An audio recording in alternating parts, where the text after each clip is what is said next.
Halo semuanya, Assalamualaikum warahmatullahi wabarakatuh. Selamat siang untuk kalian semua. Kali ini Ibu akan menjelaskan materi ke-6 kita melalui laman YouTube.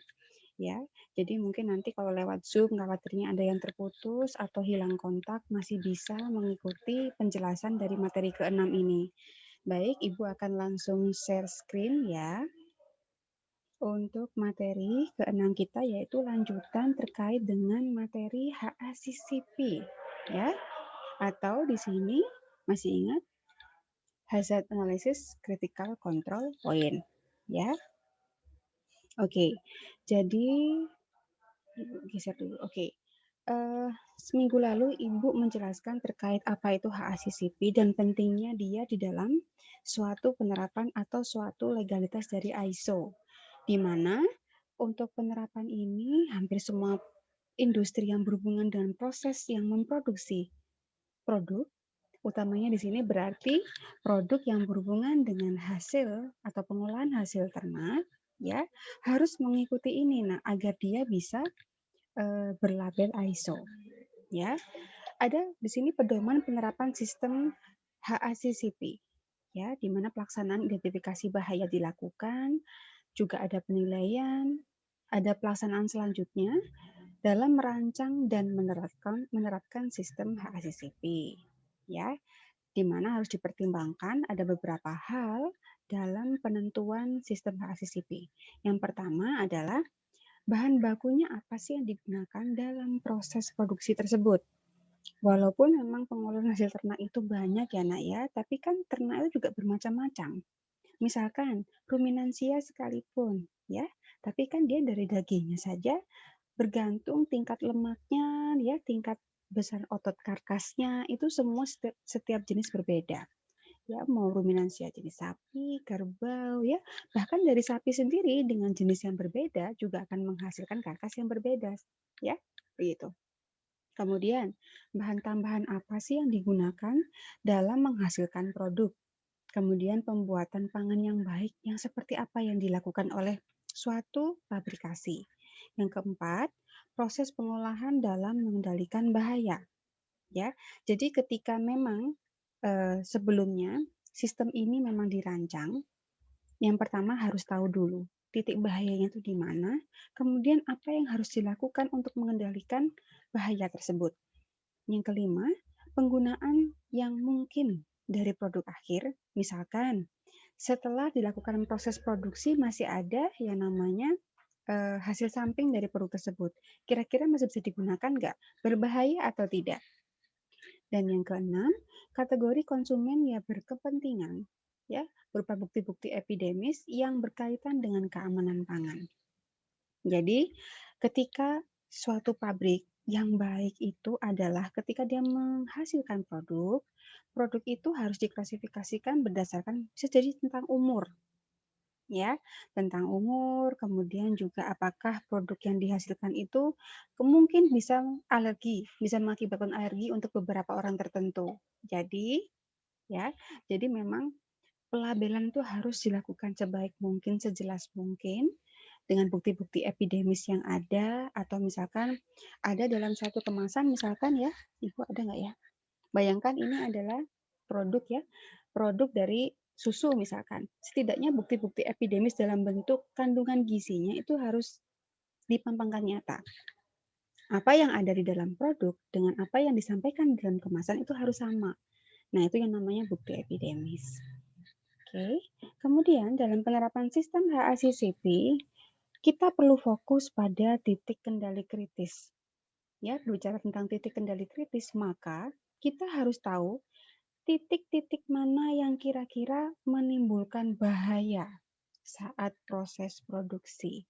Mulai dari persiapan bahan baku, proses, kemudian penyimpanan, pengemasan, distribusi, hingga transportasi.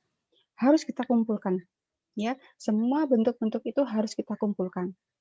Kemudian, perancangan kembali operasi, ya, proses produksi dalam bentuk operasi tersebut harus dipertimbangkan jika terdapat bahaya yang harus dikendalikan, tetapi tidak ditemukan dalam TKK atau titik kendali kritis tadi, ya. Jadi ketika memang setelah produk atau setelah pabrik itu menentukan TKK, dalam perjalanan ditemukan ada ternyata beberapa hal yang mengakibatkan bahaya. Nah, bentuk pengendaliannya adalah harus dilakukan perancangan kembali untuk proses produksinya. Yang ketiga, penerapan HACCP harus ditinjau juga, ya, ditinjau kembali dan dibuat perubahan yang diperlukan jika dilakukan modifikasi dalam produk, proses, dan tahapannya. Dan penerapan HACCP perlu dilaksanakan secara fleksibel. Artinya dia tidak pakem itu terus, tidak boleh berubah, tidak. Ya, dengan adanya peninjauan kembali, ya, kemudian perancangan kembali menandakan bahwa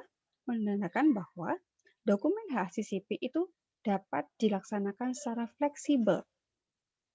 Tapi ada hal penting selain harus misalkan bisa berubah, ditinjau kembali, dirancang kembali. Ada hal penting dalam persiapan penerapan sistem HACCP setelah ini.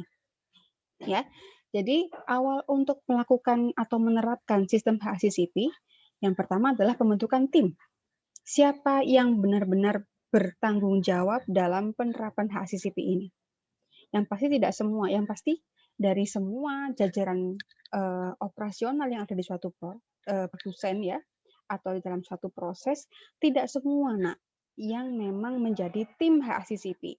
Ada memang yang berperan khusus menjadi evaluator atau yang memonitoring apakah para staf atau para pekerja telah melaksanakan HACCP ini. Kemudian yang kedua, menentukan deskripsi produk. Kiranya produk ini seperti apa bentuk deskripsinya, ya. Kemudian juga apa yang harus dilakukan ketika memang misalkan yang namanya titik bahaya itu telah ditemukan, ya. Kendalinya seperti apa. Yang ketiga, identifikasi rencana penggunaan.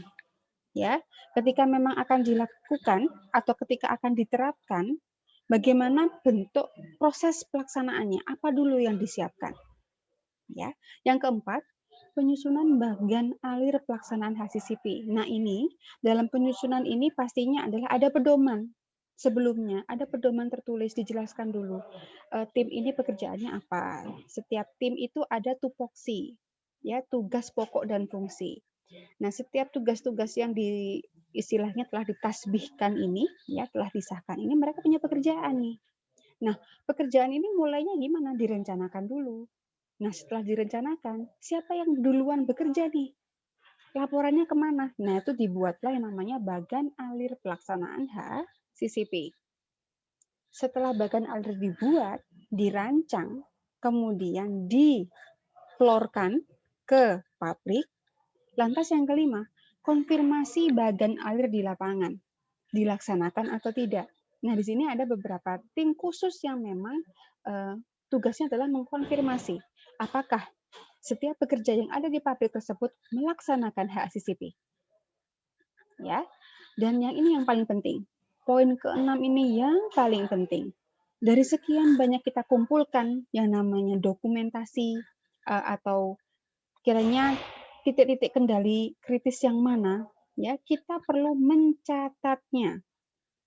Ketika memang ada peninjauan kembali, ketika kita melakukan perancangan ulang untuk sistem operasinya, harus dicatat. Semua dalam bentuk tercatat. Ya, karena memang HACCP ini juga merupakan bagian dari GMP, Sistem Manajemen Mutu, di mana semua harus terdokumentasikan dengan baik, ya Nak ya. Apapun yang dikerjakan di dalam pabrik tersebut harus tercatat.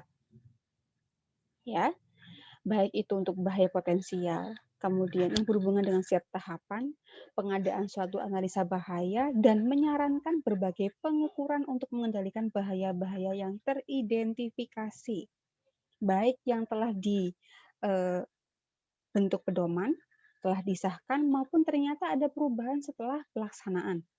Itu harus terdokumentasi, harus dicatat. Ya. Kemudian yang ketujuh, baru penentuan ulang jika memang ternyata pada saat proses teridentifikasi ada bahaya-bahaya baru.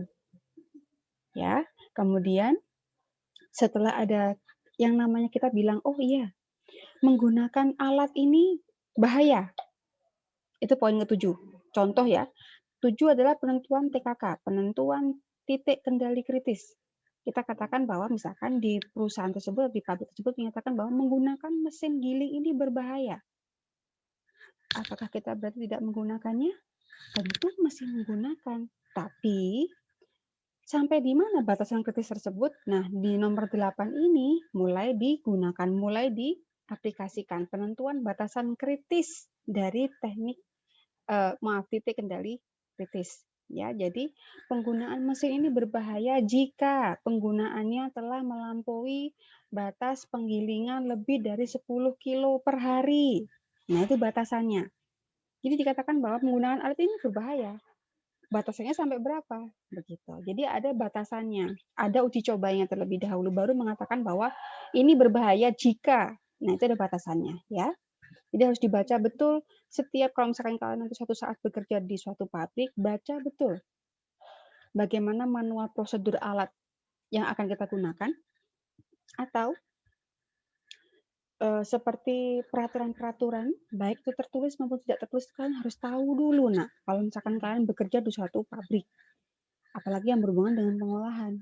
Misalkan ada loh nak jalur rute kita masuk di tempat mana yang kita tidak boleh habis dari satu titik ya, kemudian kita keluar, misalkan ya kita keluar masuk ke titik dari titik A, kita masuk ke titik B, kemudian dari B kita masuk ke titik C. Ternyata ada peraturan di mana kalau sudah masuk ke titik C tidak boleh kembali ke titik B. Mengapa demikian? Biasanya ini terjadi karena untuk menghindari atau memutus tali kontaminasi. Karena mungkin di titik C ini adalah titik di mana banyak kontaminasi terjadi. Misalkan di tempat pembuangan limbah tuh nggak boleh masuk lagi tempat proses produksi, nggak boleh. Nah, itu harus diikutin. Ya, kemudian yang ke-9 penyusunan sistem pemantauan untuk setiap titik kendali kritis. Siapa yang memantau? Hasilnya bagaimana? Kemudian setelah terjadi ada temuan misalkan, ada temuan yang menyatakan bahwa ada staf atau ada sesuatu yang ini berbahaya atau membahayakan. Apa yang akan dilakukan ke depannya? Apakah staf tersebut akan mendapatkan SP1, surat peringatan pertama, dengan ditambah dengan pembinaan, atau langsung SP2 atau bahkan langsung dipecat. Nah, itu juga merupakan salah satu bentuk hasil dari sistem pemantauan, yaitu penetapan tindakan perbaikan. Selanjutnya di sini ke-11 adalah penetapan prosedur verifikasi. Benar atau tidak yang telah dilakukan oleh monitoring, oleh proses yang memonitor ya atau evaluator, sudah benar atau belum. Maka dia harus melakukan proses verifikasi. Selanjutnya, apapun hasilnya harus dilakukan dokumentasi dan pencatatan. Nah, ini adalah salah satu contoh dokumentasi. Ada analisa bahaya, ada penentuan TKK, ada penentuan batas kritis. Oke. Untuk contoh pencatatan di sini ada kegiatan pemantauan titik kendali kritis ya. Ini contoh. Ini ada catatannya, Nak. Ya. Ada hasil pemantauan seperti apa ya. Kemudian yang kedua ada penyimpangan dan tindakan perbaikan yang terkait ya. Jadi penyimpangan-penyimpangan itu apa saja gitu ya, Nak ya. Kemudian yang ketiga, ada perubahan pada sistem HACCP. Perubahan pada sistem HACCP yang tadi Ibu sebutkan. Mungkin di awal itu ada yang namanya penentuan di awal sudah disahkan dalam bentuk dokumen. Ternyata dalam proses perjalanannya di tengah-tengah itu ternyata ada hal-hal yang berhubungan dengan perubahan. Nah, itu juga harus tertulis, Nak, harus tercatat. Yang disebut dengan perubahan pada sistem HACCP. Biasanya ada di depannya setelah sampul, apapun dokumennya itu pasti di lembar setelah sampul itu namanya adalah lembar kendali.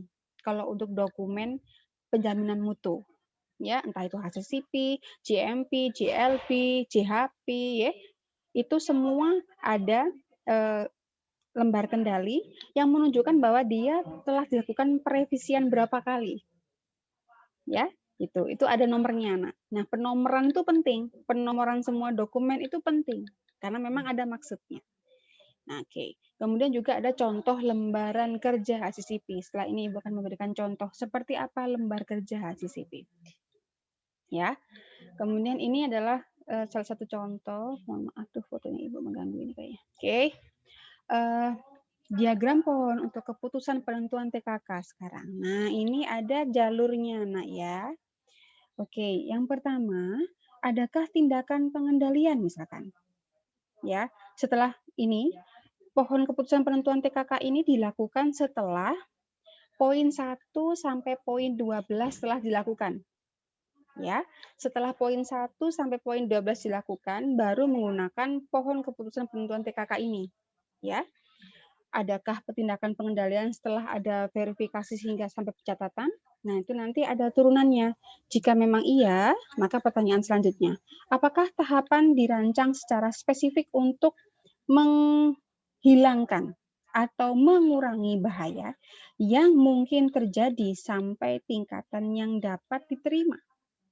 Itu ada pertanyaan terus. Nah, ini juga untuk orang yang misalkan melakukan audit dari luar juga akan menanyakan hal yang sama, nah, untuk mengecek apakah pabrik kalian telah melakukan penentuan titik kendali kritis.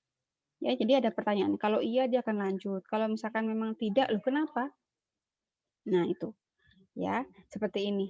Anda bisa membacanya di sini nanti sampai dengan biasanya kalau misalkan memang dia sudah tidak, jawabannya tidak, biasanya berhenti, Nak. Tapi kalau iya, dia akan terus ditanyain sampai dengan tahapan bahwa eh, ini benaran TKK, benar-benar titik kendali kritis atau tidak. Jadi ketika misalkan suatu pabrik menyatakan bahwa ini adalah titik kendali kritis, bagaimana dia bisa menentukan bahwa titik ini adalah titik kendali kritis? Nah, perlu adanya menjawab pertanyaan-pertanyaan ini. Ya, oke. Nah, ini adalah lembar kerja dari penerapan HACCP. Produknya apa? Kemudian proses produksinya bagaimana? Dan dari setiap proses produksi itu di apa istilahnya itu ya?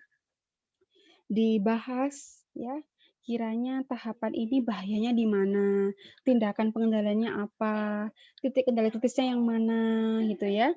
Kemudian di sini batasan kritisnya apa, pemantauannya bagaimana, tindakan perbaikannya apa gitu ya. Sampai dengan di sini catatannya apa. Ya, seperti itu. Oke, demikian untuk penjelasan Ibu hari ini. Oke. Oke, demikian. Semoga anak-anakku semuanya memahami. Minggu depan adalah minggu untuk UTS, ya, minggu untuk UTS. Ibu akan menyiapkan soalnya di Google Classroom dan akan dikumpulkan di hari pertemuan kita, yaitu di hari Senin tanggal 10 Mei 2021 di pukul 1 ya sampai pukul 1:55 ya. Demikian Ibu bisa akhiri. Terima kasih. Wassalamualaikum warahmatullahi wabarakatuh.